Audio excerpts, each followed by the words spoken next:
यह वीडियो जरा गौर से सुनिएगा। मेरे प्रिय आत्मा, मनुष्य एक तिमंजिला मकान है।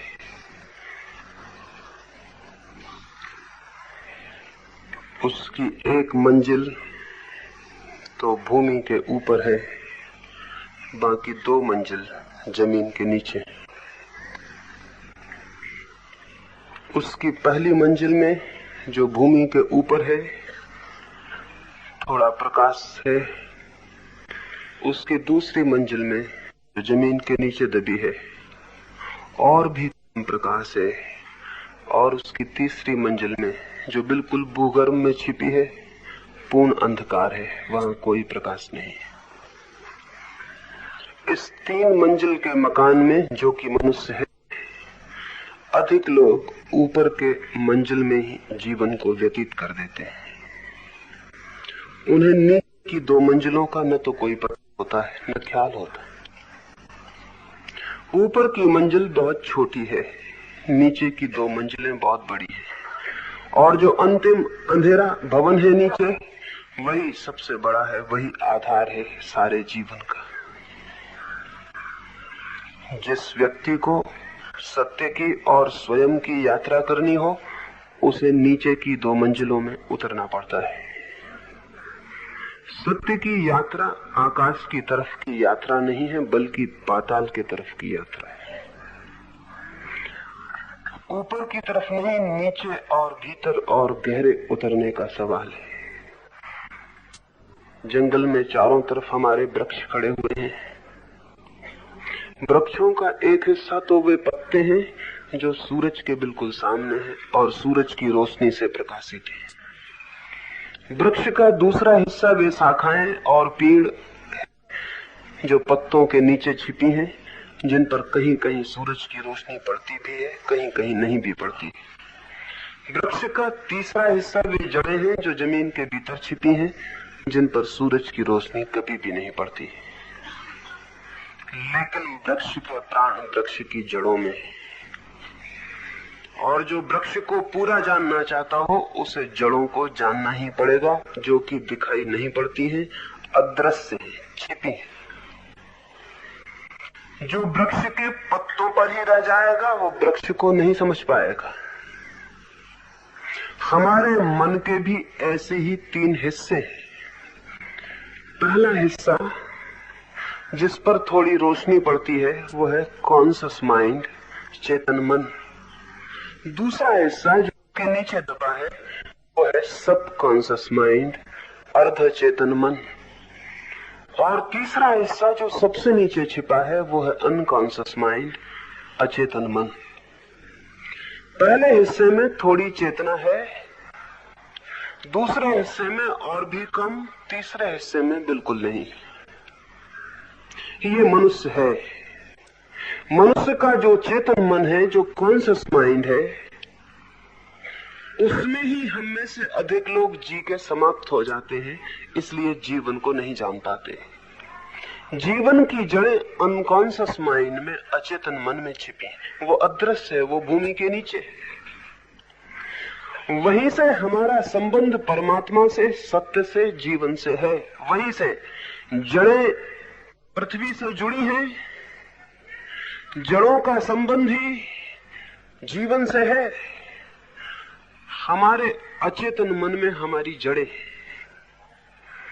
सत्य की जो खोज है, या स्वयं की या प्रभु की, वो खोज खुद की जड़ों की खोज है। वो जो रूट्स हैं हमारे भीतर, उनकी खोज वे अंधेरे में छिपी है। और हम वो जो छोटा सा कमरा है ऊपर जमीन के, वहां जहां रोशनी पड़ती है वहीं जी लेते हैं और वहीं समाप्त हो जाते हैं। ये जिस कमरे में थोड़ी रोशनी पड़ती है, ये जो चेतन मन है, ये जो कॉन्शियस माइंड है, ये समाज के द्वारा निर्मित होता है, शिक्षा के द्वारा, संस्कार के द्वारा। बचपन से हम इसे तैयार करते और बनाते हैं। और आज तक मनुष्य का ये जो कॉन्शियस माइंड है, ये जो चेतन मन है, ये बिना इस बात के ख्याल के निर्मित किया गया है कि इसके नीचे दो मन और हैं। इसलिए अक्सर इस मन को जो बातें सिखाई जाती हैं नीचे मन के विरोध में पड़ जाती हैं, भिन्न हो जाती हैं, और तब इस ऊपर मंजिल में और नीचे की मंजिलों में एक विरोध, एक खिंचाव, एक तनाव शुरू हो जाता है। आदमी खुद के भीतर डिवाइडेड हो जाता है, खुद के भीतर विभाजित हो जाता है। चेतन मन में जो बातें सिखाई जाती हैं वे अचेतन मन और अर्धचेतन मन के अगर समानांतर न हो, पैरेलल न हो, हार्मनी में न हो, उनके साथ लय न हो, तो व्यक्तित्व खंडित हो जाता है। हम सबका व्यक्तित्व खंडित व्यक्तित्व है, डिसइंटीग्रेटेड, और है इसलिए कि हमारे चेतन मन को जो बातें सिखाई गई हैं, सिखाई जाती रही हैं, उनमें हमारे पूरे व्यक्तित्व का कोई ध्यान नहीं रखा गया है। चेतन मन को कहा जाता है क्रोध मत करो। बच्चा पैदा हुआ, हम उसे सिखाना शुरू करते हैं क्रोध मत करो। उसके अचेतन मन में क्रोध मौजूद है, हम उसे सिखाते हैं क्रोध मत करो। उसका ऊपर का मन सीख लेता है क्रोध नहीं करना है, लेकिन भीतर क्रोध मौजूद है। ऊपर का मन कहता है क्रोध मत करो, भीतर का मन क्रोध के लिए धक्के देता है। हर क्षण जब भी मौका आता है क्रोध प्रकट होना चाहता है। भीतर का मन क्रोध को प्रकट करना चाहता, ऊपर का मन क्रोध को रोकना और दबाना चाहता। एक सप्रेशन, एक दमन शुरू हो जाता है, और तब हम दो हिस्सों में टूट जाते हैं। जिसे हम दबाते हैं वो हिस्सा अलग हो जाता, जो दबाता है वो हिस्सा अलग हो जाता, और इन दोनों में निरंतर एक द्वंद, एक कॉन्फ्लिक्ट, एक संघर्ष चलने लगता है। इसी संघर्ष में मनुष्य टूटता और नष्ट होता है। मनुष्य के इन तीन मनों के बीच एकता के सध जाने का नाम ही योग है। मन के इन तीन हिस्सों के बीच हार्मनी, संगीत का पैदा हो जाना ही साधना है। लेकिन जैसी स्थिति है वो ये है कि इन तीनों के बीच कोई संबंध नहीं, बल्कि ये एक दूसरे के विरोध में खड़े हैं। जो हम दिन में सोचते हैं, विचार करते हैं, रात सपने में उससे बिल्कुल उल्टा देखते हैं। सपने में हमारे पीछे छिपा हुआ मन प्रकट होना शुरू होता है। दिन भर में चेतन मन थक जाता, सो जाता है। फिर रात वो जो सबकॉन्शियस माइंड है, वो जो पीछे छिपा मन है, वो प्रकट होना शुरू होता है। तो हम दिन में कुछ और होते हैं, सपने में कुछ और होते हैं, बल्कि उल्टे होते हैं। दिन में हम चोरी नहीं करते, सपने में चोरी कर लेते हैं। दिन में हम हत्या नहीं करते किसी की, सपने में हत्या कर देते हैं। फिर हमें हैरानी होती है सुबह जागकर, ये सपने मैंने कैसे देखे? मैंने तो कभी हत्या के लिए सोचा भी नहीं, मैंने तो कभी चोरी की ही नहीं, फिर सपने में कैसे चोरी की, सपने में कैसे हत्या की? चेतन जो मन है उसने नहीं सोचा हत्या के लिए, लेकिन अचेतन मन ने सोचा है, और चेतन मन दबाए हुए बैठा है। जब सपना, नींद में चेतन मन सो जाता है तो अचेतन अपनी बातें प्रकट करना शुरू कर देता है। तो हमारे भीतर इस बात खाइयां पैदा हो गई हैं, और इन सारी खाइयों को पैदा करने का सूत्र है सप्रेशन, दमन। आज तक यही समझाया गया है, मन का दमन करो। मन में जो भी बुरा है उसे दबाओ, लेकिन दबाने से वो कहां जाएगा? क्या दमन करने से कोई चीज नष्ट हो जाती? दमन करने से नष्ट नहीं होती, और गहरे प्रविष्ट हो जाती, और भीतर गहराई में जाके मौजूद हो जाती है। हम उसे दबा लेते हैं, वो हमारे प्राणों का हिस्सा हो जाती है। तो हम चेतन मन को तो पवित्र कर लेते हैं, साफ कर लेते हैं, वहां तो हम अच्छे अच्छे सुवासित वचन टांग देते हैं, सफाई कर लेते हैं पूरी, और सारी गंदगी भीतर हटा देते हैं। तो भीतर हमारे प्राण तो गंदे होते चले जाते हैं, ऊपर सब सफाई हो जाती है, भीतर सब इकट्ठी हो जाती है। भीतर जहां की हमारा असली होना है, जहां की हमारा ऑथेंटिक बीइंग है, वहां तो हम सब कचरा ढकेल देते हैं, और ऊपर की मंजिल पर बैठक खाने में वहां हम सब सफाई कर लेते हैं। ऐसी हमारी स्थिति है। ऐसा मन न तो स्वस्थ हो सकता, न शांत हो सकता। ऐसा मन निरंतर अपने भीतर ही द्वंद में, युद्ध में संलग्न रहता है। हम 24 घंटे लड़ रहे हैं अपने से, और जो अपने से लड़ रहा है उसका जीवन नष्ट हो जाएगा। क्योंकि अपने से लड़ने का एक ही अर्थ है, अगर मैं अपने दोनों हाथों को लड़ाऊं तो क्या परिणाम होगा? क्या कोई जीतेगा? मेरे ही दोनों हाथ, मैं ही दोनों के पीछे मौजूद, मेरी ही ताकत दोनों हाथों से लड़ेगी। कोई हाथ जीत नहीं सकता, लेकिन एक बात तय है, हाथ तो कोई नहीं जीतेगा। लड़ाने में मेरी शक्ति वह होगी। हाथ तो कोई नहीं जीतेगा, लेकिन मैं हार जाऊंगा। आखिर में मैं पाऊंगा एक गहरी पराजय हो गई, हार गया। हर आदमी जीवन के अंत में अपने को हारा हुआ, थका हुआ अनुभव करता है। जीवन के अंत में विजय हाथ नहीं आती, हार हाथ आती। और हार आनी सुनिश्चित है, क्योंकि अपने ही हाथ कोई लड़ाएगा तो जीत कैसे हो सकती है, किसकी हो सकती है? हम अपने ही मन को दो हिस्सों में तोड़ के लड़ा रहे हैं, और जिनसे हम लड़ रहे हैं मन के, वे हमारे ही हिस्से हैं, हम ही हैं, इसका हमें बोध भी नहीं। और दूसरी बात, जिन मन से हम लड़ रहे हैं वे अंधेरे में बंद हैं, उनसे हमारा कोई परिचय भी नहीं, उनसे हमारी कोई पहचान भी नहीं। अब तक की सारी शिक्षा, सारी संस्कृति, सारा समाज मनुष्य की इस अंतर्द्वंद की व्यवस्था पर खड़ा हुआ है। फिर इस अंतर्द्वंद के कारण अनेक विस्फोट होते हैं। जिसे हम केतली में चाय गर्म करते हैं और केतली का मुंह बंद कर दें, ढक्कन बंद कर दें और गर्म भी किए चले जाएं, तो क्या होगा? एक्सप्लोजन होगा। केतली की भाप नहीं निकल पाएगी तो फोड़ देगी केतली के बर्तन को। तो रोज रोज आदमी में विस्फोट होता है। ये विस्फोट बहुत रूपों में होता है। एक आदमी पागल हो जाता है, ये भीतर दबाए गए विष का विस्फोट है। रोज रोज हमारे दिन दिन की कलह, संघर्ष, पति का पत्नी से, बच्चों का माँ बाप से, शिक्षक का विद्यार्थियों से, एक वर्ग का दूसरे वर्ग से, एक गांव का दूसरे गांव से, एक प्रांत से दूसरे प्रांत का, एक देश का दूसरे देश से, एक भाषा बोलने वालों का दूसरी भाषा बोलने वालों से, रोज रोज कलह, उसमें हमारा भीतर दबा हुआ रोग रोज रोज निकलता है। फिर और बड़े पैमाने पर युद्ध खड़े हो जाते हैं। 5000 वर्षों में आदमी ने 15,000 युद्ध लड़े। 15,000 युद्ध? क्या हम युद्ध ही लड़ते रहे दुनिया में?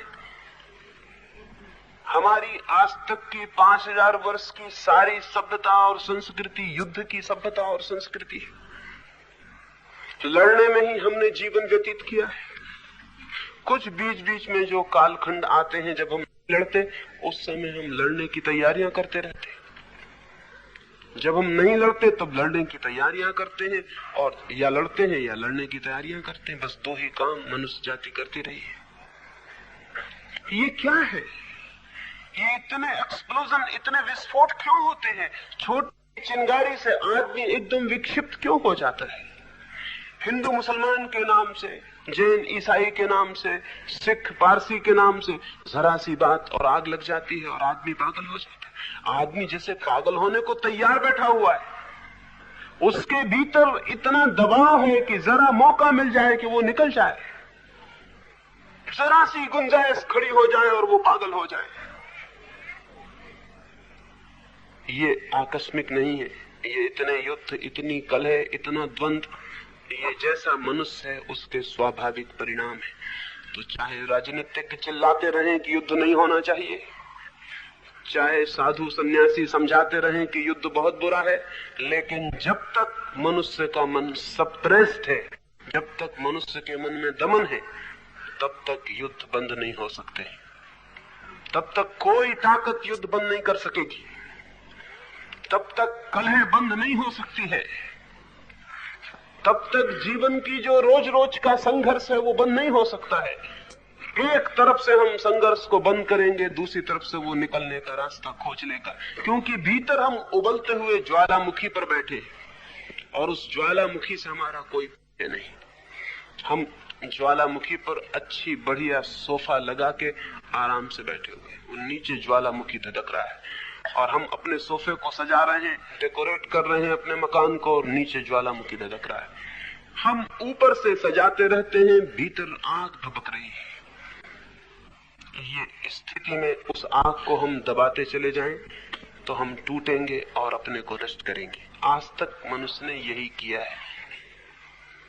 क्या आगे भी मनुष्य को यही करना है, या कि हम एक नए मनुष्य को जन्म दे सकते हैं जिसका मन दमन पर आधारित न हो?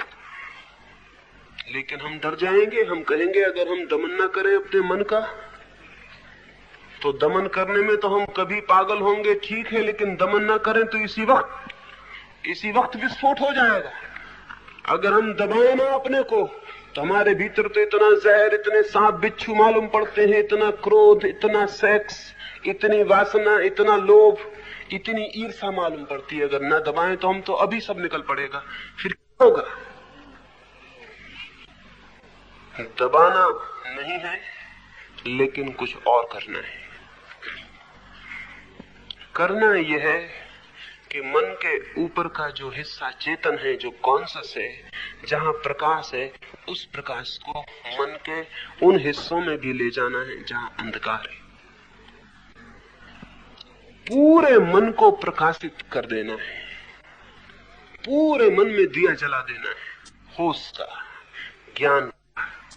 अभी थोड़े से जगह में प्रकाश हो रहा है, दिए की ज्योति को और बड़ा करना है ताकि पूरे मन के तीनों मंजिलें, वो जो 3 स्टोरीड आदमी है, वो तीनों मंजिलों में प्रकाश पहुंच जाए। सबसे पहला काम प्रकाश पहुंचाना है। जैसे ही प्रकाश पहुंचना शुरू होता है, मन में एक ट्रांसफॉर्मेशन शुरू हो जाता है।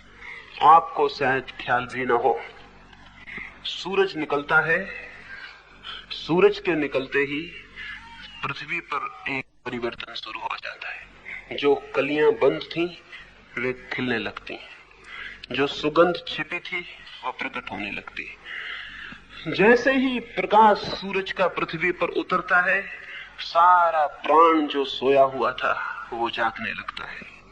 वृक्ष, पौधे, पशु पक्षी जो सोए थे वे उठकर गीत गाने लगते हैं, वे जीवंत हो उठते हैं। सूरज की रोशनी के आते ही पृथ्वी दूसरी हो जाती है। सूरज की रोशनी के हटते ही, अंधकार छाते ही पृथ्वी मूर्छित हो जाती है, सब सो जाता है। पौधे, पशु पक्षी, आदमी सब मूर्छित हो जाते हैं। सूरज के उगते ही मूर्छा टूटनी शुरू हो जाती है, जागरण आना शुरू हो जाता है, प्रभात हो जाती है। मन की 2 मंजिलों में कभी प्रकाश नहीं पहुंचा है, वहां एकदम गहरी मूर्छा है, वहां सब सोया हुआ है, वहां एकदम घना अंधकार है। उस घने अंधकार में सांप बिच्छुओं ने डेरे डाल लिए हैं, पतंगों ने घर बना लिए हैं, मकड़ियों ने जाले बुन लिए हैं। वहां सब गंदा हो गया, वहां के द्वार कभी नहीं खुले, वहां बहुत दुर्गंध इकट्ठी हो गई, और हम ऊपर से दमन करते चले जाते हैं सारे कचरे को। वहां सारा कचरा इकट्ठा हो गया। मनुष्य का प्राण इससे भारी और बोझिल और मूर्छित है। वहां रोशनी ले जानी है, वहां प्रकाश ले जाना है। प्रकाश ले जाया जा सकता है, उस प्रकाश के ले जाने की विधि का नाम ही धर्म है। कैसे हम चित्त की गहराइयों में रोशनी ले जा सके, कैसे वहां प्रकाश पहुंचा सके कि वहां अंधकार का राज्य समाप्त हो जाए और हमारे सारे प्राण आलोकित हो उठे। उस प्रकाश के पहुंचते ही चित्त में परिवर्तन होने शुरू हो जाते हैं। उस प्रकाश के पहुंचते ही जो कली थी वो खिल के फूल बन जाती है। उस प्रकाश के पहुंचते ही भीतर जो प्राण सोए थे वे जाग उठते हैं, और जागरण के साथ अंतर शुरू हो जाता है। जागरण ट्रांसफॉर्मेशन है। कैसे हम चित्त में ले जाएं जागरण को, होश को, अवेयरनेस को, कैसे हमारे पूरे प्राण जागे हुए हो जाएं। और जिस दिन पूरे प्राण जग जाते हैं उस दिन प्राणों में एक संबंध स्थापित हो जाता है। फिर मनुष्य 3 हिस्सों में खंडित नहीं रह जाता, फिर वो एक भवन बन जाता है पूरा। और जो मनुष्य एक भवन बन जाता है उसके भीतर फिर कोई द्वंद्व नहीं, कोई कलह नहीं, उसके भीतर एक शांति स्थापित हो जाती है। इसलिए सर्वाधिक मूल्यवान जीवन का सूत्र चित्त के अंधेरे कक्षों में रोशनी के ले जाने का है। उस संबंध में ही आज की सुबह हमें बात करनी है। कैसे हम चित्त में प्रकाश को ले जा सकते हैं। थोड़ा सा प्रकाश मौजूद है। अगर उतना प्रकाश मौजूद ना हो तो फिर हम कुछ भी नहीं कर सकते हैं। लेकिन थोड़ा प्रकाश मौजूद है। हमारे मन का एक कोना थोड़ा सा दिया जला हुआ है, वहां रोशनी हो रही है। उसी रोशनी में आप मेरी बातें सुन रहे हैं, उसी रोशनी में आप चल रहे हैं, उसी रोशनी में आप उठ रहे हैं, विचार कर रहे हैं, जी रहे हैं, छोटी सी रोशनी में। इस रोशनी को कैसे बड़ा करें? इस रोशनी को बड़ा करने के दो उपाय। एक तो इस रोशनी का अभी हम एक ही उपयोग कर रहे हैं बाहर के जगत को देखने में। घर के बाहर दिया लिए बाहर की दुनिया को देख रहे हैं। बाहर दुनिया को हमने खूब देखा। इस रोशनी के थोड़े से प्रयोग ने बाहर की दुनिया में बहुत कुछ नष्ट कर दिया। इस रोशनी के बाहर के प्रयोग ने साइंस को जन्म दे दिया।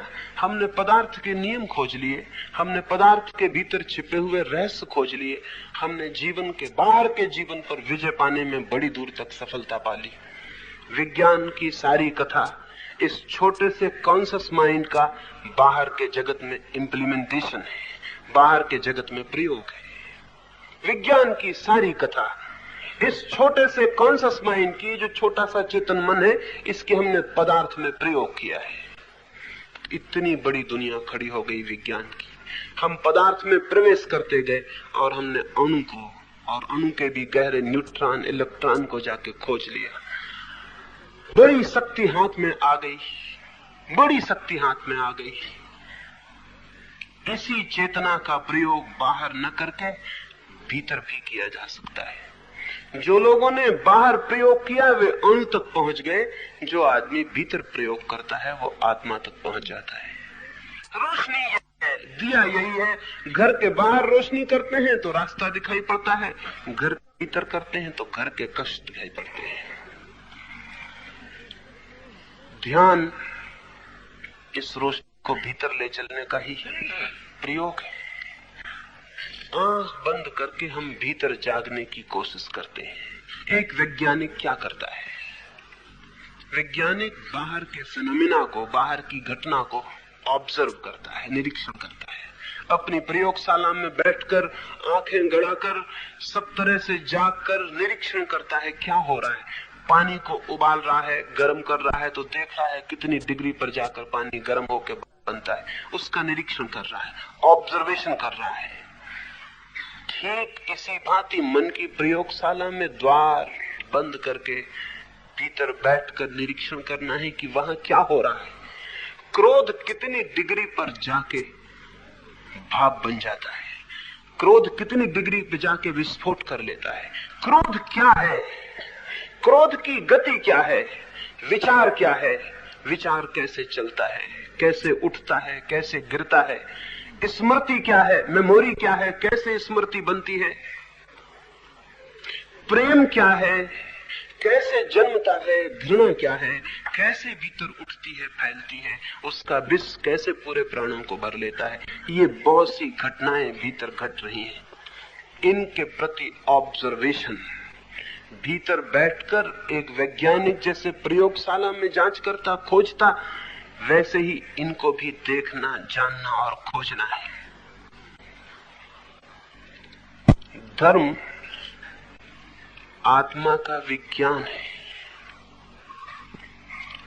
मनुष्य को, जो साधक है, अपने मन को एक प्रयोगशाला बनानी है और वहां निरीक्षण की सारी शक्ति को ले जाकर देखना है कि मन में क्या हो रहा है, मन क्या है, ये मन की प्रोसेस क्या है, ये मन की प्रक्रिया क्या है। आपके मन में क्रोध उठता है, कभी आपने एकांत कोने में बैठ के देखने की कोशिश की है कि क्या है ये क्रोध? नहीं, आपने दो काम किए होंगे। या तो क्रोध उठा तो जिस पर उठा उस पर आप टूट पड़े होंगे, और या अगर आप धार्मिक और अच्छे आदमी हैं तो आप क्रोध को पी गए होंगे। बस ये दो काम किए गए, दोनों ही काम फिजूल है। क्रोध में किसी के ऊपर टूट पड़ने से क्रोध नहीं जाना जा सकता, क्रोध को पी जाने से भी क्रोध नहीं जाना जा सकता। दोनों ही स्थितियों में निरीक्षण नहीं होता। निरीक्षण का तो अर्थ है क्रोध उठे, एक बड़ा अवसर आ गया, बहुमूल्य, खुद की शक्ति को जानने का एक कीमती क्षण आ गया। सामान्यतया क्रोध सोया रहता है, जाग गया, उससे पहचान हो सकती है इस समय। उस समय द्वार बंद कर लें, किसी कोने में बैठ जाएं और आंख बंद करके ऑब्जर्व करें, निरीक्षण करें, क्या है ये क्रोध, कहां से ये उठता, क्यों ये उठता, कैसे ये चित्त को पकड़ लेता, बांध लेता, पागल कर देता। इस पूरी प्रक्रिया को, इस पूरी प्रोसेस को क्रोध के जन्म से लेकर क्रोध के युवा होने तक देखें, सिर्फ देखें। लेकिन देखने में एक कठिनाई है। बचपन से हमें सिखा दिया गया क्रोध बुरा है। जिसको हम बुरा मान लेते हैं उसे देखने को राजी नहीं होते। भूल हो गई है इस बात से। क्रोध बुरा है, इसलिए जो चीज बुरी है उसको देखें कैसे। उसके प्रति हमारे मन में कंडेमनेशन है, निंदा है। निंदा की वजह से हम देखते नहीं। शत्रु को कोई देखता है ठीक से? शत्रु दिखाई पड़ता है तो हमारी आंखें दूसरी तरफ फिर जाती हैं।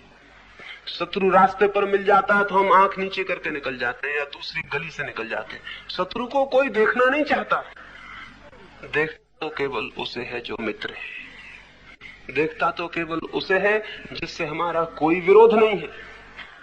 तो चित्त के दर्शन में, चित्त के ऑब्जर्वेशन में हमारी शिक्षाओं ने, हमारी तथाकथित नैतिक शिक्षाओं ने, मॉरल टीचिंग्स ने बड़ा उपद्रव खड़ा कर दिया है।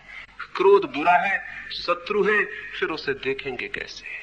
मैं आपसे निवेदन करता हूं, आपके चित्त में कुछ भी आपका शत्रु नहीं है, सब आपका मित्र है।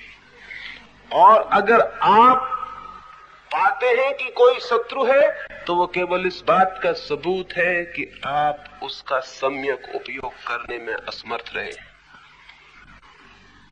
उसका ठीक ठीक उपयोग आप नहीं कर सके, इसलिए वो शत्रु मालूम पड़ रहा है।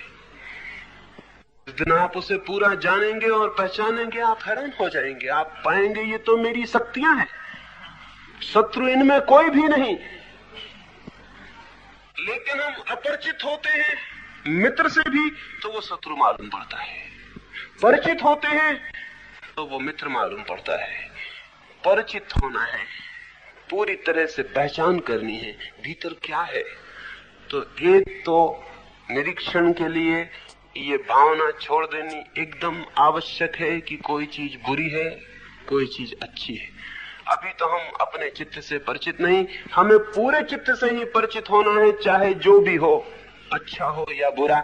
हमें पूरे टोटल माइंड से एक दफे परिचित हो जाना जरूरी है।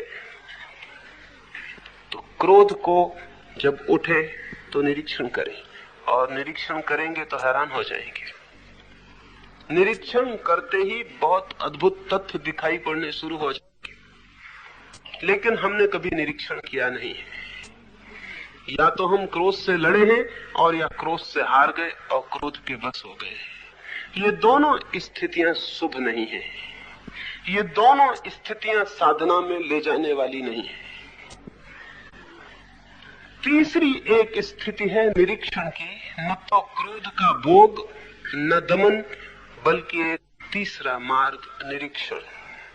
जो भी चित्त में उठे उसका निरीक्षण, उसके प्रति जागना, उसके प्रति पूरी तरह अवेयर होना। क्या होगा इस तरह जागने से?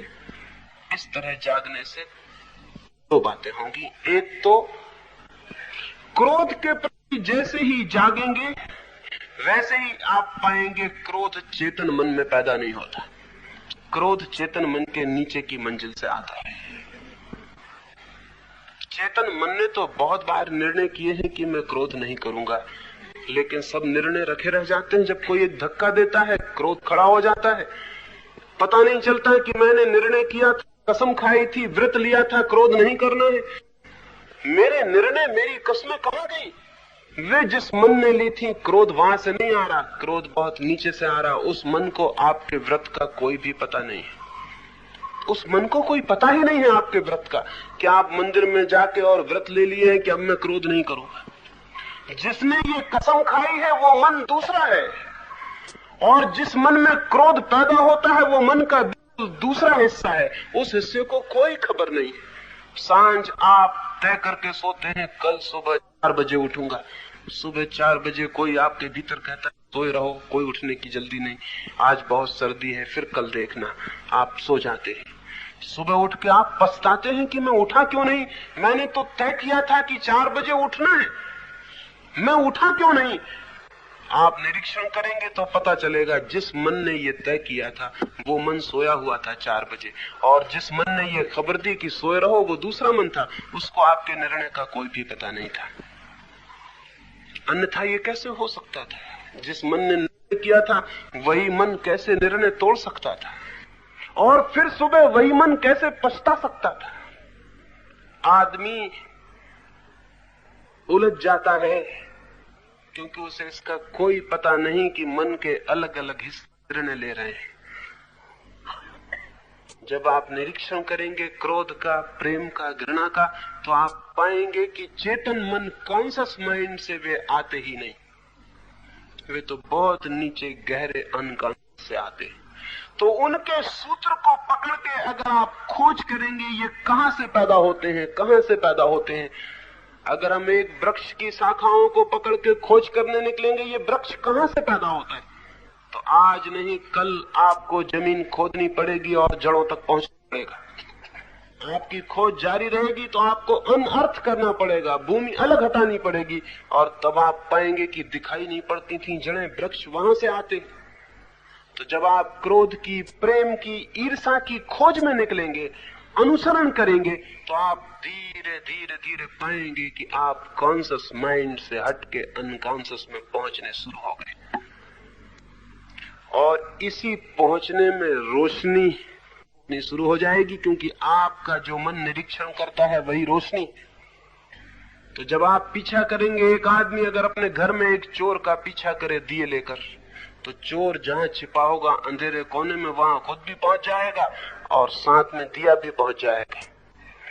हमारे चेतन मन में जो जो वृत्तियां उठती हैं, अगर हम एक एक वृत्ति को पकड़ के उसका पीछा करें तो वो वृत्ति जहां से जन्मती है उस कमरे में हमको पहुंच जाना पड़ेगा। अनकॉन्शियस माइंड में पहुंचने का और कोई न रास्ता रहा है न हो सकता है। एक एक वृत्ति को हमें पकड़ लेना है। एक कमल का फूल एक तालाब पर खिला है, फूल ऊपर दिखाई पड़ता है, उस फूल के नीचे कहां से वो फूल आया है, कहां उसकी जड़ें हैं, वो कुछ भी दिखाई नहीं पड़ता, सिर्फ फूल दिखाई पड़ता है।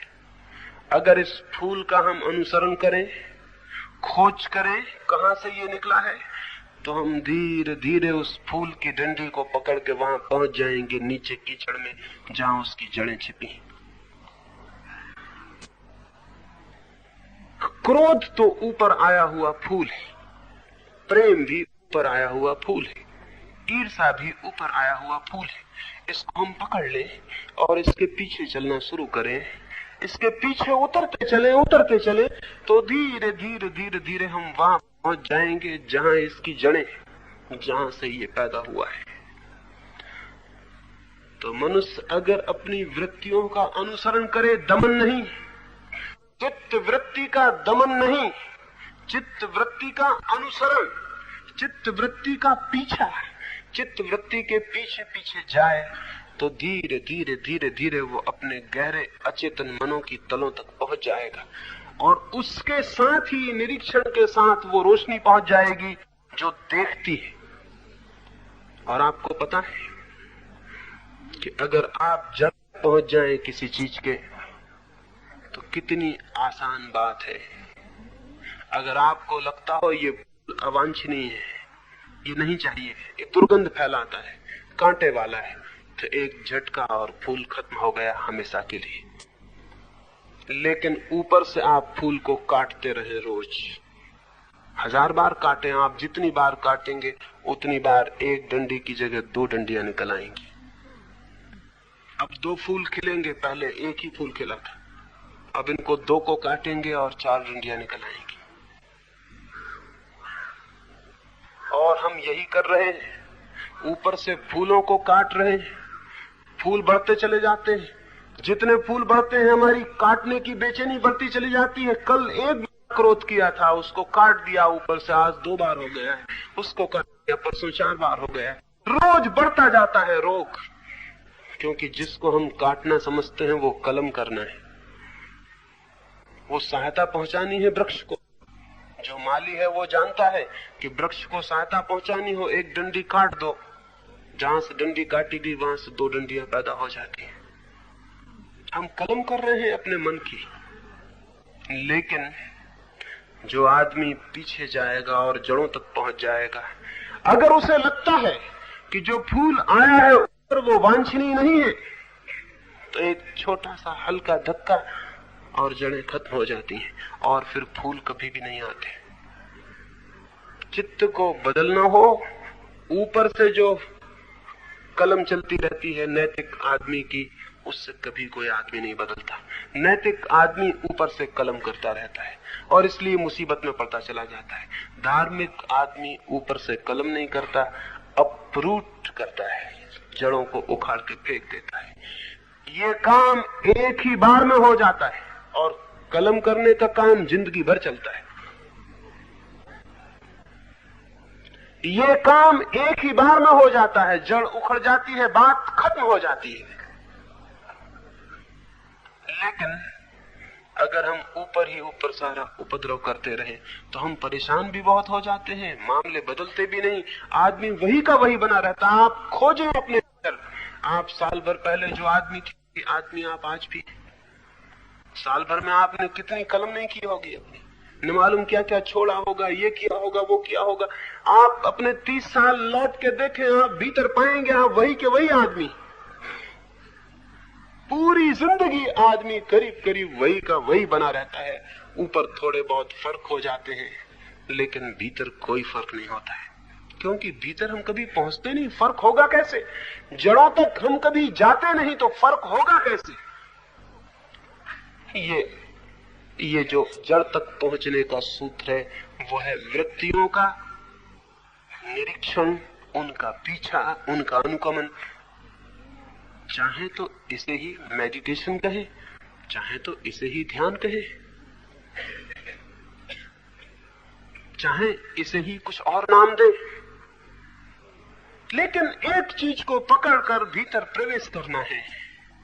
किसी चीज के सहारे ही ये प्रवेश हो सकेगा। तो अपना हर आदमी का कोई चीफ कैरेक्टर होता है, हर आदमी की कोई खास बात होती। क्रोध है, घृणा है, द्वेष है, ईर्ष्या है, अहंकार है, कोई भी एक हर आदमी का एक केंद्रीय वृत्ति होती है जिसके इर्द गिर्द सारी वृत्तियां घूमती रहती। तो अपने चीफ कैरेक्टर को, अपनी प्रधान वृत्ति को खोज लें और फिर उसका अनुसरण करें, फिर उसके पीछे उतरना शुरू करें, फिर उसको जितने गहराई तक जा सके उसके साथ जाने की कोशिश करें। चलने दें ये कोशिश उस दिन तक जिस दिन तक आप वहां न पहुंच जाएं जिसके आगे फिर कोई और गति नहीं है। जहां पहुंच के अंतिम बिंदु आ गया, विराम का, जड़ें आ गई, फिर किसी से आपको पूछना नहीं पड़ेगा कि मैं क्या करूं इस फूल को अलग करने के लिए, इस ईर्ष्या को अलग करने के लिए मैं क्या करूं, इस क्रोध को अलग करने के लिए मैं क्या करूं। ये पूछना नहीं पड़ेगा। आप हंसेंगे और बात खत्म हो जाएगी। वो एक हल्का धक्का, सारी बात बदल जाती है। लेकिन उस हल्के से धक्के पर पहुंचने के पहले चित्त का पीछा करना पड़ता है, और ये पीछा एक अर्थ में बहुत आर्डुअस, बहुत कठिन भी है, क्योंकि बहुत डर लगता है इस पीछा करने में, क्योंकि हम अपनी एक शक्ल बना रखी है।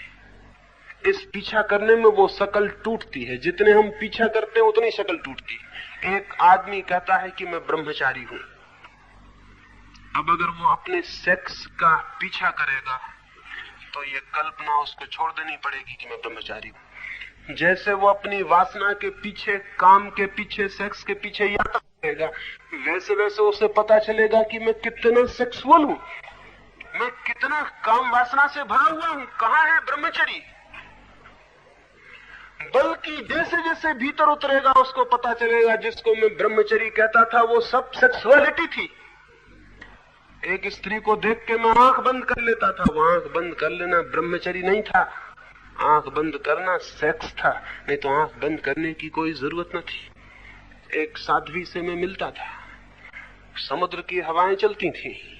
अब समुद्र की हवाओं को कुछ भी पता नहीं कि एक स्त्री बैठी है, एक पुरुष बैठा है। समुद्र की हवाओं ने मेरे चादर को उड़ा के उन साध्वी को स्पर्श करा दिया। वो एकदम बेचैन होके घबराई, पुरुष का वस्त्र नहीं छूना चाहिए, वो ब्रह्मचारिणी थी। अब समुद्र की निर्दोष हवाएं, उन्हें कोई पता नहीं कि कोई साध्वी बैठ चादर उड़ा के इसको स्पर्श नहीं कराना चाहिए। वे बहुत घबराई। मैंने उनसे पूछा आप घबरा गई हैं? उन्होंने कहा पुरुष का वस्त्र हमें नहीं छूना चाहिए। मैंने उनसे कहा वस्त्र भी पुरुष और स्त्री हो सकते हैं, वस्त्र भी। ये कैसा ब्रह्मचर्य है जो वस्त्रों में भी सेक्स को देखता है? क्योंकि वस्त्र अगर स्त्री पुरुष हैं तो वस्त्रों में सेक्स का दर्शन शुरू हो गया। वस्त्रों ने भी लैंगिक रूप ले लिया, वस्त्रों में भी सेक्स का फर्क हो गया। ये कैसा ब्रह्मचर्य है जो वस्त्रों में भी स्त्री और पुरुष को देखता है?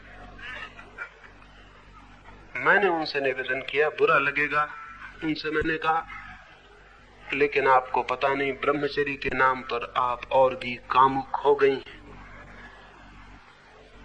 ये तो कामोत्तेजना की हद हो गई कि वस्त्र के स्पर्श से और भय हो।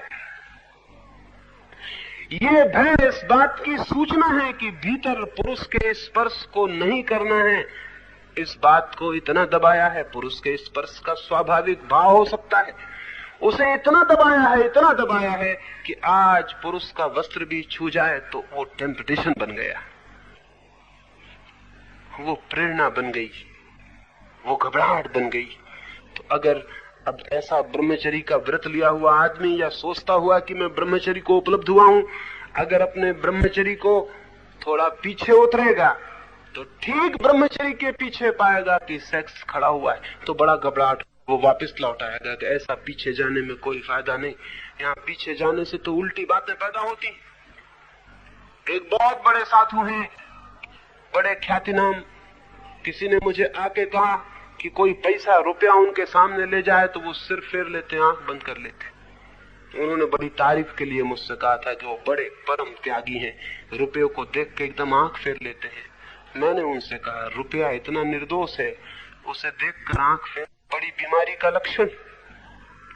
रुपये में ऐसा क्या है कि आंख फेरी जाए? रुपया रुपये की जगह आंख फेरने की जरूरत, और आंख फेरनी पड़ती है तो रुपये में रस है, नहीं तो आंख फेरने की जरूरत नहीं पड़ेगी। और रुपये में बहुत रस है। एक आदमी का रुपया देख के लार टपक जाती है, उसको हम कहते हैं इसको रस है। और एक आदमी आंख फेर लेता है, इसको भी लार टपक जाने का भय है, इसलिए आंख फेरता है। तो आंख फेरने की क्या जरूरत थी? रुपए की ताकत कहां कि तुम्हारी आंख को फेरने के लिए मजबूर करे? बड़े कमजोर हैं कि रुपया देखता है तो आंख फेरनी पड़ती।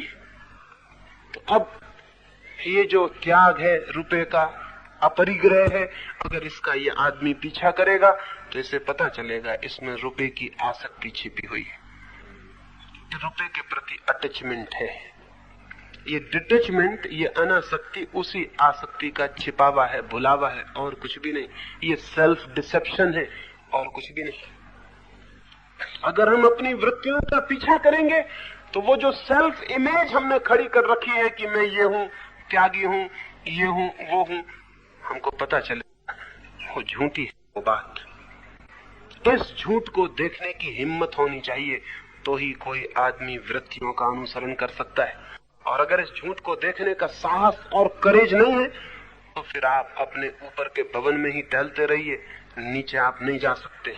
और नीचे बिना जाए आपकी जिंदगी में कोई परिवर्तन संभव नहीं है, रत्ती भर परिवर्तन संभव नहीं है। फिर आप ऊपर ही डेकोरेट करते रहें, सजावट करते रहें, नीचे का ज्वालामुखी जलता रहेगा, रोज वक्त बेवक्त खबर देता रहेगा अपनी कि अब मैं आता हूं, अब मैं आता हूं, और आपके प्राण कपते रहेंगे कि वो कहीं आ ना जाए, कहीं आ ना जाए। इसी कंपन में, इसी ट्रेम्बलिंग में पूरी जिंदगी बीत जाती है कि कहीं भीतर से वो आ ना जाए। और हमें सब पता है कि भीतर मौजूद है और प्राण कप रहे हैं, पूरे वक्त प्राण कप रहे हैं, पूरे वक्त हम डरे हुए, पूरे वक्त हम घबराए हुए।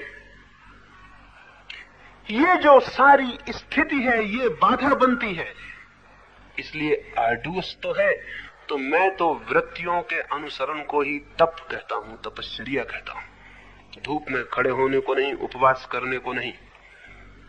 बच्चों जैसी बातें हैं कोई भी कर सकता है, थोड़े अभ्यास की फिर जरूरत है, और रोज रोज करता रहे तो अभ्यास धीरे धीरे पूरा हो ही जाता है।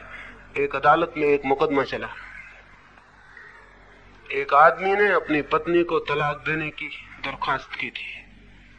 मजिस्ट्रेट ने उससे पूछा क्या कारण आ गया है पत्नी को छोड़ देने का। उसने कहा पत्नी में एक खराब आदत हमेशा से रही है, ये मेरे ऊपर चीजें फेंक फेंक के निशाना लगाती। उस मजिस्ट्रेट ने पूछा कितने दिन हुए शादी हुए। उसने कहा 20 वर्ष। उसने कहा पागल, लेकिन 20 वर्ष तुम कहाँ रहे। उस आदमी ने कहा पहले इसका निशाना ठीक नहीं लगता था, अब अभ्यास से ठीक लगने लगा।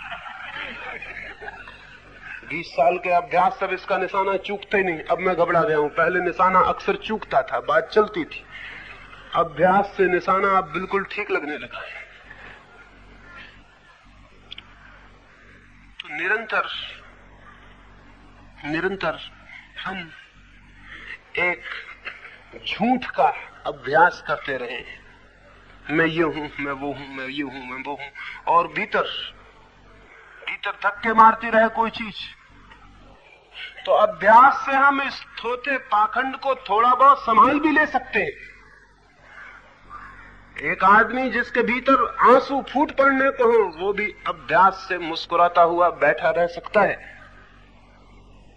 अक्सर हम ऐसा करते हैं, आंसू होते हैं भीतर, ऊपर हम मुस्कुराते हैं, सिर्फ इसलिए कि भीतर के आंसू किसी को दिखाई न पड़े, मुस्कुराते रहते हैं।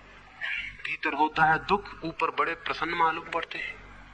भीतर होती है पीड़ा, ऊपर ऐसे मालूम पड़ते हैं कि बड़े खुश हैं, बड़े सुखी हैं।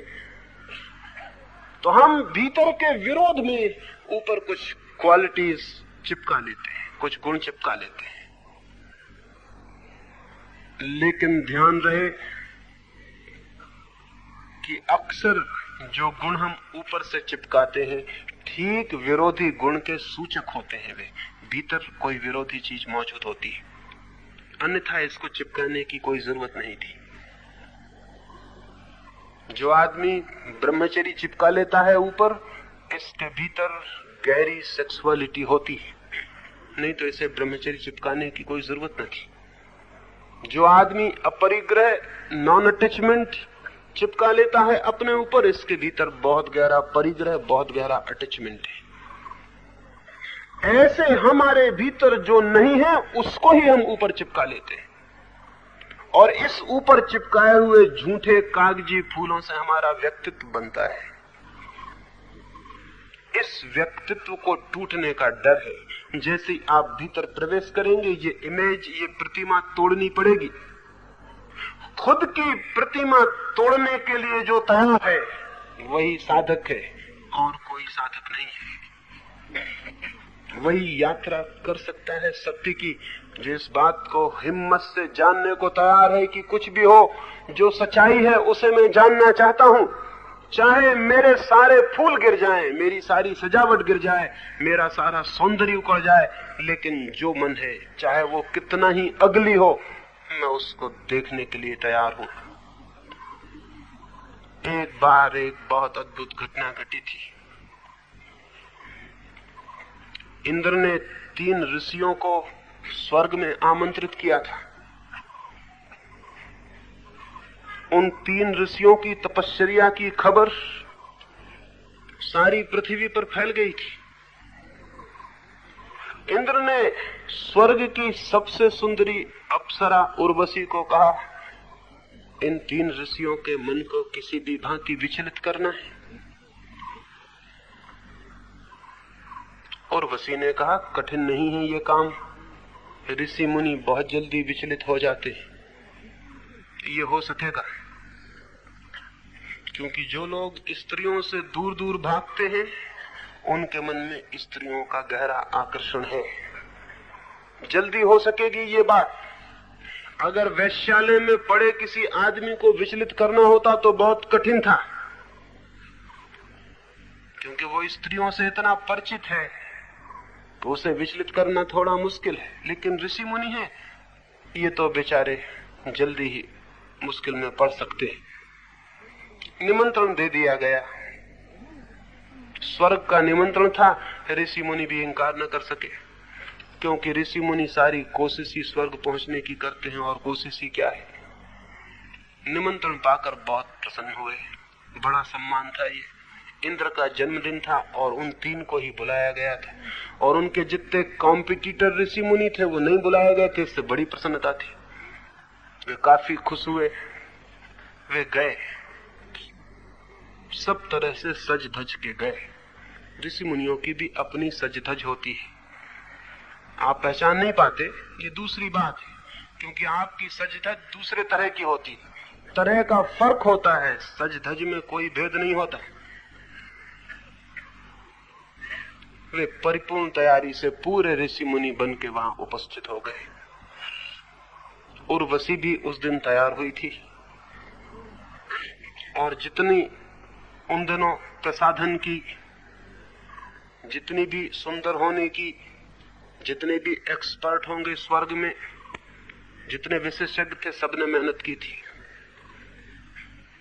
उर्वशी इतनी सुंदर दिखाई पड़ी कि खुद इंद्र मुश्किल में पड़ गया। उसे कल्पना न थी कि उर्वशी इतनी सुंदर हो सकती है। उर्वशी का नृत्य शुरू हुआ, घंटे भर में ही मंत्रमुग्ध वे सारे लोग देखते रह गए। कभी परिचित न थे इतने सुंदर नृत्य से, इतने मनोमुग्धकारी। फिर उर्वशी ने जब रात गहरी हो गई तो अपने आभूषण निकाल कर फेंक दिए। आभूषण शरीर को सुंदर करते हैं, लेकिन आभूषण रहित शरीर का भी अपना एक और ही सौंदर्य है। आभूषण सुंदर भी करते हैं, लेकिन शरीर को बहुत जगह छिपा भी लेते हैं। आभूषण फेंककर उसने वस्त्र भी फेंकने शुरू कर दिए। एक ऋषि घबराया और जोर से चिल्लाया, रुको, ठहरो। उर्वशी, ये मर्यादा का उल्लंघन है, वस्त्र नहीं निकाल सकती हो। लेकिन दूसरे 2 ऋषियों ने कहा, मित्र, अगर आप घबरा गए हो तो आंखें बंद कर ले, नृत्य बंद नहीं होगा। नृत्य को आप कैसे रोक सकते हैं? और किसी को वस्त्र निकालना हो तो भी आप कैसे रोक सकते हैं? आपका हक और अधिकार क्या है? एक हक आपका जरूर है कि आप आंख बंद कर ले, नृत्य चलेगा। और उन्होंने कहा, उर्वशी, नृत्य चलने दो। नृत्य चला, पहले ऋषि ने आंखें बंद कर ली, लेकिन उस बेचारे को पता नहीं था कि खुली आंख फिर भी गनीमत थी, बंद आंख और भी मुश्किल में डाल दी। आंख बंद करने से कहीं उर्वशियां दिखना बंद होती हैं? आंख बंद करने से कुछ भी चीज दिखनी बंद होती है क्या? आंख बंद होने से उर्वशी और सुंदर दिखाई पड़ने लगी। सपने सुंदर होते हैं जागरण से ज्यादा, और सुंदर होकर मन को दिखाई पड़ने लगी, और मन भीतर से धक्के देने लगा ऋषि को कि आंख खोलो। आंख खुली थी तो कम से कम ये उपद्रव नहीं था। मन कहने लगा, आंख खोलो। वो पीछे के अनकॉन्शियस हिस्से कहने लगे, आंख खोलो। पता नहीं उर्वशी ने और भी वस्त्र फेंक दिए हूं, आंख खोलो। और ये चेतन मन कहने लगा, आंख कैसे खोली जा सकती है? हाथ पैर कपने लगे। आंख को और जोर से बंद करना जरूरी हो गया। बड़ी ताकत, बड़ी मेहनत उस ऋषि पर पड़ने लगी। वो बड़ी बेचैनी में पड़ गया, बड़ी मुश्किल में पड़ गया। नृत्य थोड़ा आगे गया, उर्वशी ने और भी वस्त्र फेंक दिए। वो करीब करीब नग्न हो गई, एक ही वस्त्र उसके शरीर पर रह गया। दूसरा ऋषि चिल्लाया, अब हद हो गई, ये तो अश्लीलता है, बंद करो, ये नृत्य अब नहीं देखा जा सकता। पहले ऋषि ने कहा, मित्र भूल गए हमने पहले ऋषि से क्या कहा था। तीसरे ऋषि ने कहा, अब अपनी आंख आप भी बंद कर लो, नृत्य तो चलेगा, नृत्य को रोकने का हक किसे है? आप अपनी आंख बंद कर ले सकते। दूसरे ऋषि को भी आंख बंद कर लेनी पड़ी, नृत्य आगे चलता रहा। आंख बंद करते ही दूसरे ऋषि को पता चला कि कम से कम आंख खुली थी तो उर्वशी एक वस्त्र पहने थी। आंख बंद करते ही ऋषि के मन ने उस वस्त्र को भी निकाल के अलग कर दिया।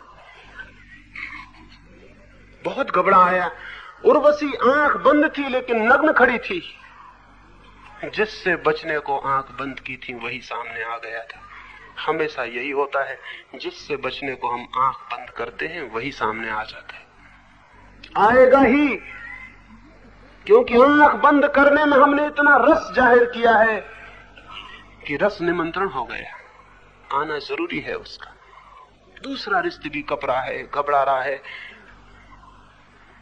उर्वशी ने अंतिम वस्त्र भी फेंक दिया।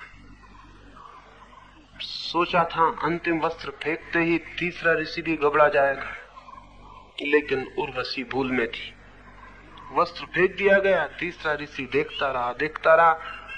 उर्वशी अब घबराई, अब उसके पास फेंकने को कुछ भी न बचा था। अब और नग्न होना असंभव था, अब कुछ था ही नहीं। अब वो नग्न और सीधी और साफ खड़ी थी, अब और उघाड़ने को कुछ बाकी न बचा था। और ये ऋषि देखे चला जा रहा था। उस ऋषि ने उर्वशी को थका और घबराया हुआ देखकर कहा, और कुछ फेंकना हो तो फेंक दो, अगर ये चमड़ी फेंकनी हो तो चमड़ी फेंक दो, इस केचुल को भी उतार डालो। आज मैं देखने को ही खड़ा हूं कि आखिर में है क्या, मैं पूरा ही देखने को आ गया हूं। उर्वशी उसके पैरों पर गिर पड़ी। उसने कहा, फिर मैं आपसे हार गई, क्योंकि जो पूरा ही देखने को राजी है वो आखिर में पा ही लेगा कि कुछ भी नहीं है। जो पूरा ही देखने को राजी है वो जान ही लेगा कि कुछ भी नहीं है। जो पूरा देखने के पहले रुक जाता है उसका रस भी भीतर रुक जाता है कि शायद कुछ शेष रह गया तो उसे और जान लेता, और वो जो शेष रह गया है वही उसके प्राणों की जकड़ हो जाती है। अब आपको हराने का मेरे पास कोई उपाय नहीं, मैं हार गई। उर्वशी पैर पर गिर पड़ी। वो ऋषि नहीं हराया जा सका। क्यों? क्योंकि वो अंत तक देखने को तैयार और साहस किया। चित्त की वृत्तियां भी उर्वशियों की भांति हैं, जो उनको पूरा, उनकी पूरी नग्नता में, उनकी पूरी नेकेडनेस में देखने को तैयार हो जाता है, उनके सब वस्त्र उतार कर। वे चित्त की वृत्तियां भी पैरों पर गिर जाती हैं और क्षमा मांग लेती हैं कि अब हम हार गए। लेकिन जो चित्त की वृत्तियों को छिपा लेता है, वस्त्रों में ढांक देता है, आंख बंद कर लेता है, वो हार जाता है वृत्तियों से। वृत्तियों से वही जीतता है जो वृत्तियों को पूरा देखने के लिए तैयार और तत्पर है। ये तैयारी निरीक्षण की, जागरण की, वृत्तियों को उनकी समग्रता में, उनकी पूर्णता में ही जीवन को बदलने, नया करने, सत्य की ओर आंखें खोलने, जीवन की जो जड़ें हैं उनको पहचानने का मार्ग है। इसका साहस चाहिए, और साहस का एक ही अर्थ है, अपनी हमने जो प्रतिमा बना रखी है, स्वयं को हम जो समझे हुए बैठे हैं और समझा रहे हैं कि हम हैं, उसे गिर जाने का, उसकी ईंटें खिसक जाने का, उसके भवन के मिट जाने का हम में बल चाहिए कि हम उसे गिरता हुआ देख सके। और पुराना चर्च गिरे तो ही फिर नया चर्च बन सकता है। मैं फिर से वो कहानी जिससे मैंने 3 दिनों की सुबह की चर्चाएं शुरू की थी दोहरा देता हूं।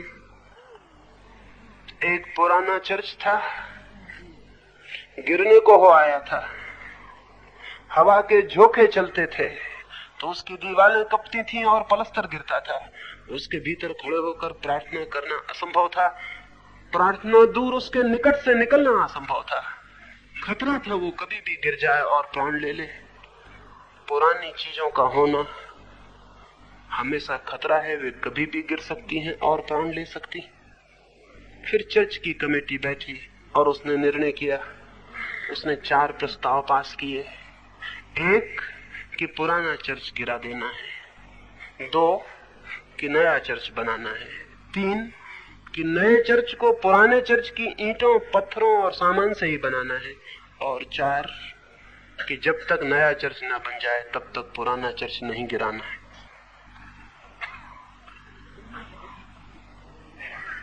पहले 2 प्रस्ताव तो ठीक, लेकिन पिछले 2 प्रस्ताव बड़े पागलपन के।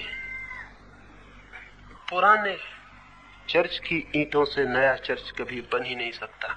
वो पुराना ही होगा, उसका ही मॉडिफाइड रूप होगा। फिर पुराना जब तक न गिरे तब तक नया बनाना नहीं है।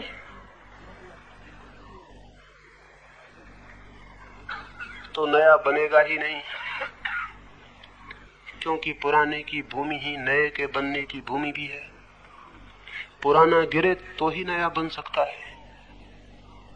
ये जो हमारा मन है, ये जो मन का मंदिर है, ये जो पुराना मंदिर है जिसमें हम बैठे हैं और जिसमें हम कप रहे हैं कि ये कभी भी गिर सकता है,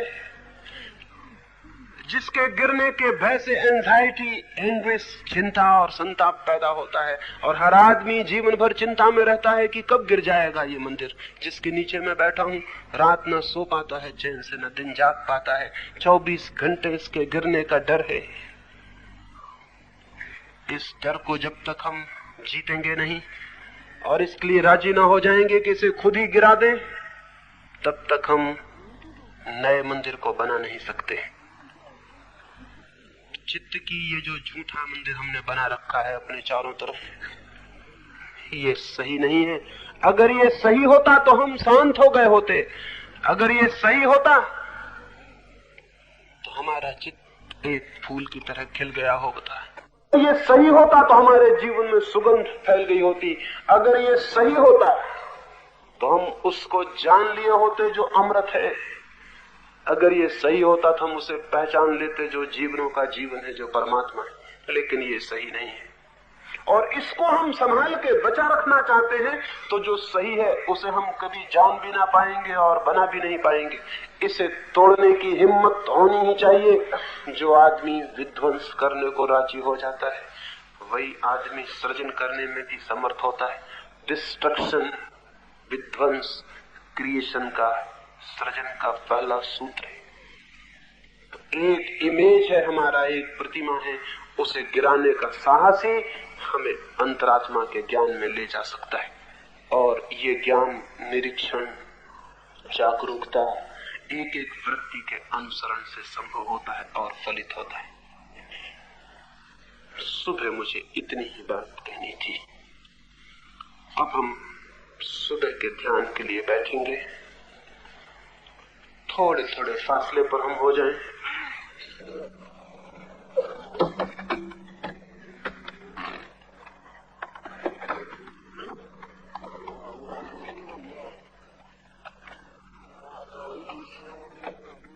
दूर भी बैठ सकते हैं, वहां सामने वृक्षों के नीचे भी बैठ सकते हैं। कहीं भी बैठ जाएं, कहीं भी बैठ जाएं।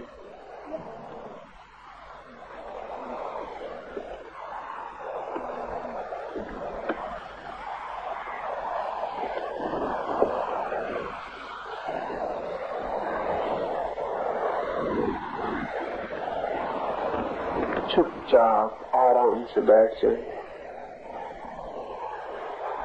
जैसा सुविधापूर्ण हो वैसे बैठ जाएं। वृक्ष से टिकना हो टिक जाएं।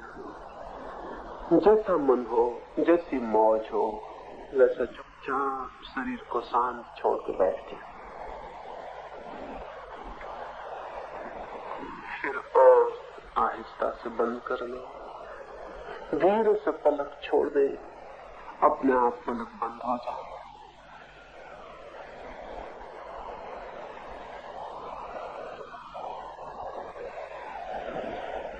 आंख बंद कर ली है, शांत बैठ गए हैं।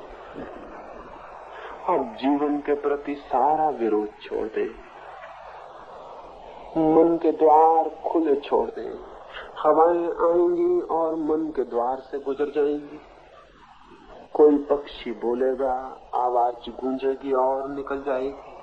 आप केवल साक्षी रह गए हैं, चुपचाप बैठे, देखते रहे, देखते रहे, सुनते रहे, सुनते रहे, बस सुनते रहे।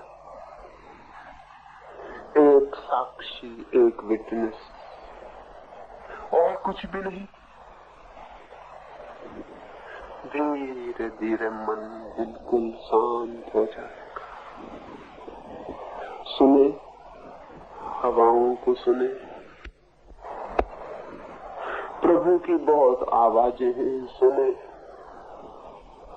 ये पक्षी बोलने लगा,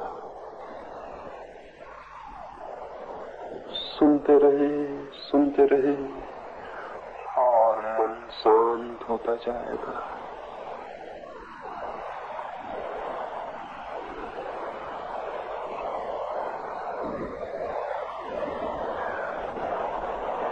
सुनते रहे, 10 मिनट के लिए बिल्कुल सुनते रह जाएं। सब मिट जाएगा, हवाएं रह जाएंगी, पक्षी रह जाएंगे, आप मिट जाएंगे, जगत रह जाएगा, आप नहीं रह जाएंगे, जीवन रह जाएगा, आप नहीं रह जाएंगे। छोड़ दे सब, चुपचाप सुनते रह जाए। 10 मिनट के लिए सुने।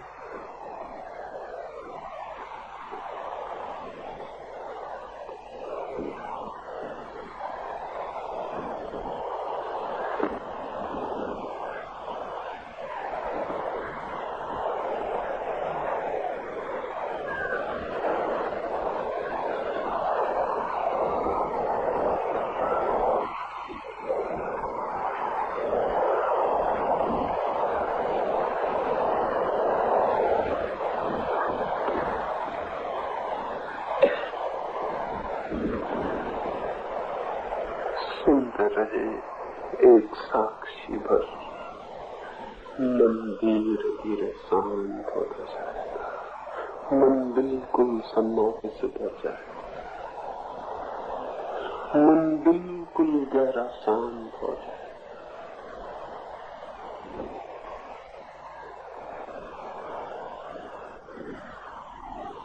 मन शांत हो गया। सुनते रहे,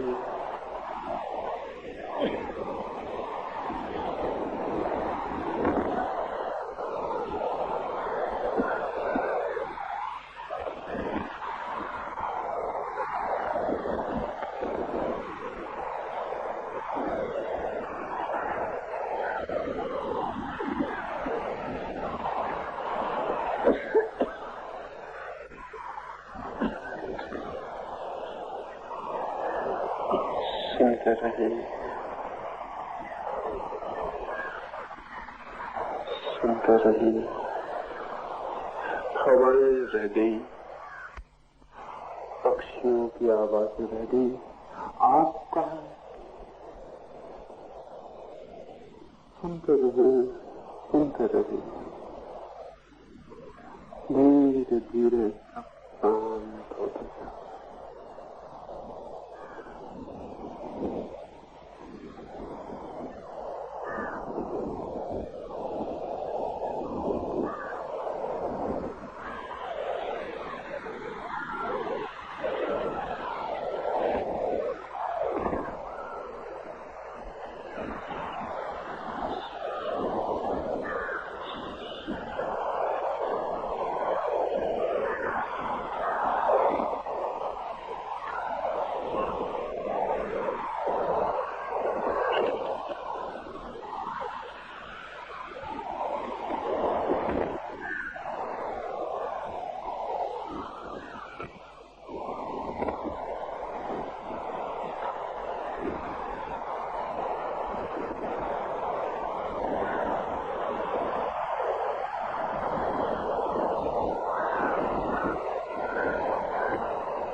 गया, आप बिल्कुल मिट गए।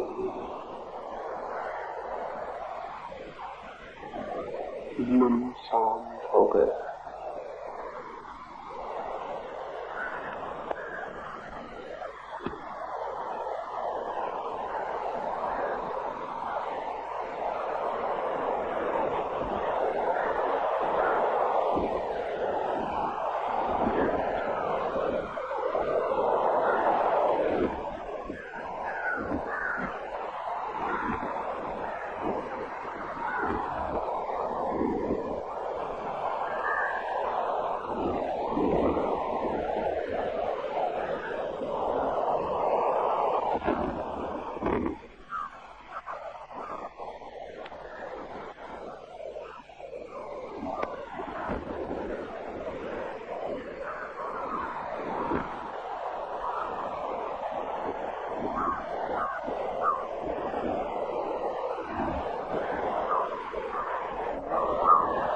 मन शांत हो गया, मन बिल्कुल शांत हो गया।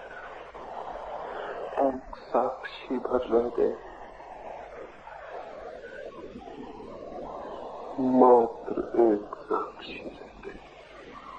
सुनते रहे, सुनते रहे, मन और गहरा शांत होता चला।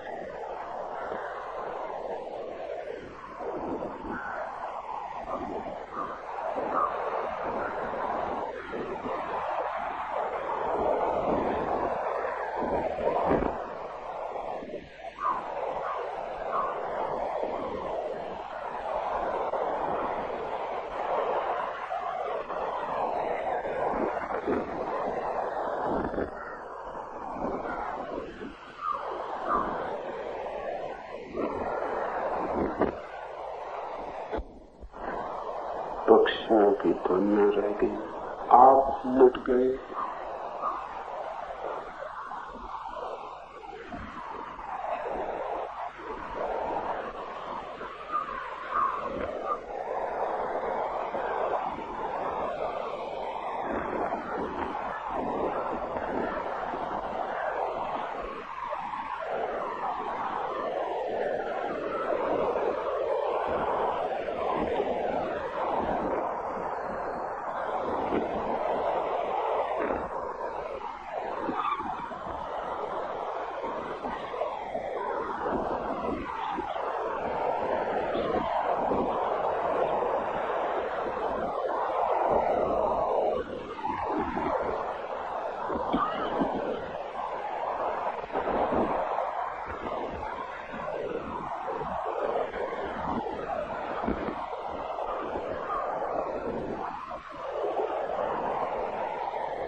धीरे धीरे 2-4 गहरी सांस ले लें। दुलारी उसी तरह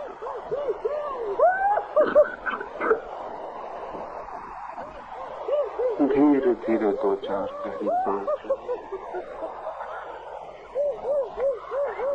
फिर आहिस्ता से आँख खोलें।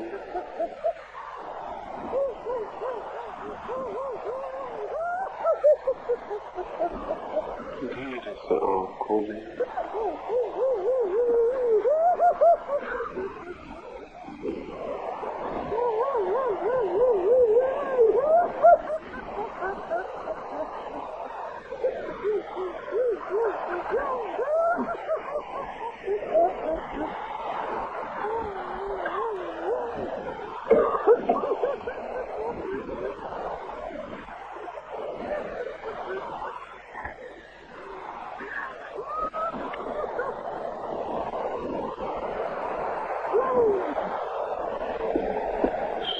बैठक समाप्त हुई।